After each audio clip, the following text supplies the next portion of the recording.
Hey, second grade, how are you? I have a book here called Girl Wonder, a baseball story in 9 innings. 9 innings.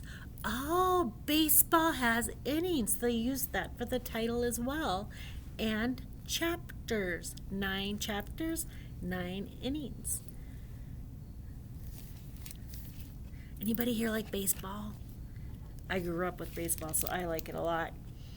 I must have been born to play baseball because Pop says I was only 2 when I curled a corn cob at the old tomcat chasing my favorite hen. They say I threw so hard that the cob shot across the barnyard and bopped him on the head. John the handyman whistled in surprise. "Would you look at that, Doc?" he said to Pop. "Your little girl's got some arm on her. And that old cat, he leaped like lightning and never pestered the chickens again." My own first memory is of John tossing a baseball to me, the glove in my hand as big as the one of Mama's prize flowers. Sometimes even then I can make that hard round ball zing through the air. By the time I was 6, I threw for hours. Pa pinned a target on the bale of hay and told me, "Get ready, wind up and let her fly." Most times I'd hit the bullseye, while John and Pop just shook their heads and exclaimed, "Ah, you're a real girl wonder." Nothing could keep me from baseball. Summers I played with the boys in town, and even in winter I got up early to practice. Oh, that barn was icy. The cows breathed frosty puffs into the air as they turned their saucer eyes to watch me, my first fans. But the bitter Ohio cold couldn't put out the fire inside of me. I threw that ball again and again till my muscles knew what to do, as easy as singing my ABCs. By the time I was 17, I struck out every boy in town. "You're almost a lady," said my friends. "Isn't it time that you quit playing these games?" "Quit?" I cried. "I haven't even started." Still, every once in a while, I wondered if they might be right. Then Pop and I took a trip to Vermilion to see the sights. I spotted some fellows playing ball on the green. They looked so sharp I itched to join them. "Afternoon, gentlemen. Mind if I play?" I said, sweet as honey. "Sure thing, miss," they smirked. "Don't worry, we'll toss it to you nice and gentle." Well, I threw that ball back so hard their faces glowed beet red with shame, and their hands must have stung right through their gloves. "Wow!" they cried, shaking their heads. "You should play for the Independents, our town's semi-pro team." "Where do I sign up?" I replied. When the Independents' crusty old coach took one look at my long blue skirt, he spit hard on the ground. "Go home, missy, you're a girl, and this is baseball." Go home? Not a chance. Suddenly I grabbed onto an idea. "Just sign me up, coach," I said, smiling sweetly, "and as sure as Strikeout is my middle name, I guarantee you I'll sell lots of tickets. Folks are curious to see a girl play." The coach pulled at his cap, but not before I saw his eyes light up. He'd like he'd just hit a home run out of the park.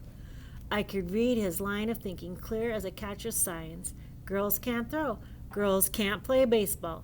But this gal just might bring him some dough. Do they mean dough like cookie dough? Or money? I think probably money. At last he struck out his hand. "It's a deal, Miss Weiss. You got one chance to show your stuff, but you better not make a fool out of me." Finally, the big game. The stands are full. The whole town's here. Coach wiped the sweat from his face. "Sure you don't want to play the right field?" "I'm already on my way to the mound." The crowd leans forward. The folks are on my side, or just itching to hiss and jeer. "Play ball!" The first batter's big, a mean glaring bull. For a flash, I panic. Maybe coach is right. My pitch is wide. "Ball 1!" The fans twitter. I shake my nerves, crack my chewing gum, and stare him down. Now I'm even when he fans. 1 ball, 1 strike. Inside on the next, just barely, 2 balls, 1 strike. I chance the outside corner. Whoosh! The big bull cuts the air. We're even again. The crowd buzzes. I try my knuckler next, but it drops too low. 3 balls, 2 strikes. Full count.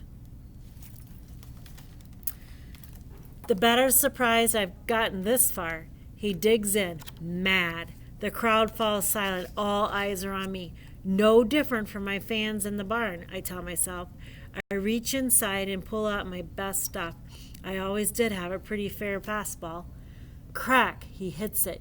Looks like a zinging line drive. A sure base hit. But wait, it rocks to the right. It rockets right to me, and my gloves in the air, quick as light. Got it! He's out! The place explodes with cheers. Nice catch, Girl Wonder!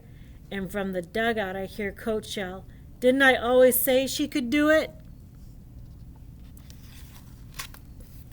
I smile. I never had so much fun. I nod to my teammates. 1 down, 2 to go. Let's get 'em, boys. And I strike the next batter out. I pitch 5 innings, then play first base. The final score is 4-3.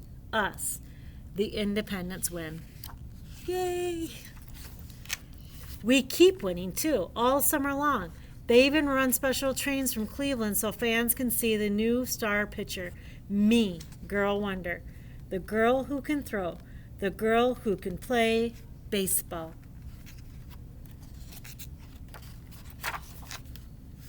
I played another season, even pitched in a major league stadium, and always held my own against the best. But now my playing days are done. I'm too busy being a doctor like Pop. Only girl in the class of 1914. But just the other day I spotted a little gal, cat pulled down, overalls full of mud. Hey, you with the glove, I yelled. Come on over. Did you ever hear the story of the Girl Wonder? That's a neat book. Girl Wonder by Deborah Hopkinson. Have a great day. Thanks for coming and reading with me.